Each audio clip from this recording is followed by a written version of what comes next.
હર્ષદ પોપટ, general secretary, western zone insurance employees association.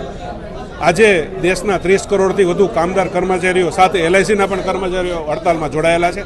મુખ્ય જે મુદ્દો છે તો પહેલાં 29 શ્રમ કાનૂનો હતા, જેનાથી કામદારો કર્મચારીઓ પ્રોટેક્ટેડ હતા, જેનાથી સરકારને કે માલિકોને કાંઈ પણ કામદારોને હેરાન કરવા, પરેશાન કરવા હોય તો એના પ્રોટેક્શન હતા. અમે મજદૂર અદાલતમાં જઈને અમારા અધિકારો માટે લડી શકતા હતા. હવે 4 કાયદાઓમાં સરકારે પરિવર્તિત કરી દીધા છે.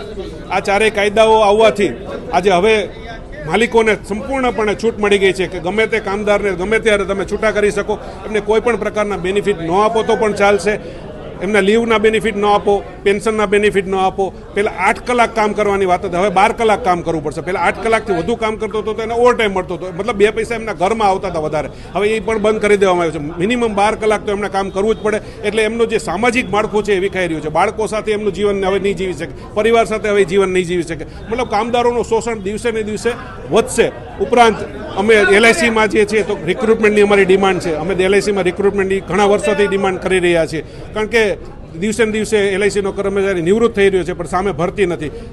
મેનેજમેન્ટ અને સરકાર એવું કહે છે કે હવે બધું ડિજિટલ કરવાની વાતો છે. તો આ દેશમાં જ્યારે બેરોજગારીનું પ્રમાણ ચરમસીમા ઉપર છે, ત્યારે આ દેશમાં તમે ડિજિટલ કરીને તો બાળકોનું શું થશે? એમને નોકરીઓ કઈ રીતે મળશે? પ્રાઇવેટમાં શું શોષણ દ્વારા જ એને નોકરી કરવાની, કોન્ટ્રાક્ટ ઉપર જ નોકરી કરવાની? તો એમનો પગારનો ધોરણ શું? સામે મોંઘવારી વધી રહી છે, તો બે છેડા કેવી રીતે ભેગા થશે? આ ઘણા બધા મુદ્દાઓ છે, પણ સરકારનું ધ્યાન ક્યાંય પણ આપને દેખાતું નહીં હોય. બજેટ હોય તો કોઈ નીતિઓ હોય, સંપૂર્ણપણે માલિકો તરફી, અમીરો તરફીનું જ એમનું રહ્યું છે. ગરીબો, ખેડૂતો, મધ્યમ વર્ગ, કોઈ પણ પ્રકારનું એમનું ધ્યાન ત્યાં છે નહીં. અમે આગામી દિવસોમાં વધુ ઉગ્ર લડત માટે તૈયાર છીએ. બધા ટ્રેડ યુનિયનો, LICના ટોપ લીડરશીપ અમારે બધા એમના સતત સંપર્કમાં છે. બધા સાથે મળી અને અમે રસ્તા ઉપર ઉતરવું પડશે તો રસ્તા ઉપર ઉતરશું, પબ્લિકનો સપોર્ટ માગશું, કારણ કે હવે પબ્લિકને પણ આંદોલનમાં આવવું પડશે. કારણ કે દિવસે ને દિવસે જે રીતે સરકારની નીતિઓ છે એમાં તમામને આ તકલીફ પડવાની છે. અમેરિકાની ટ્રેડ ડીલ થઈ ગઈ છે. હવે દિવસો જે રીતે અમે જોઈ રહ્યા છીએ, ફરી વખત અમે તો એ જોઈ રહ્યા છીએ કે ગુલામી તરફ હવે દેશ આગળ વધી રહ્યો છે.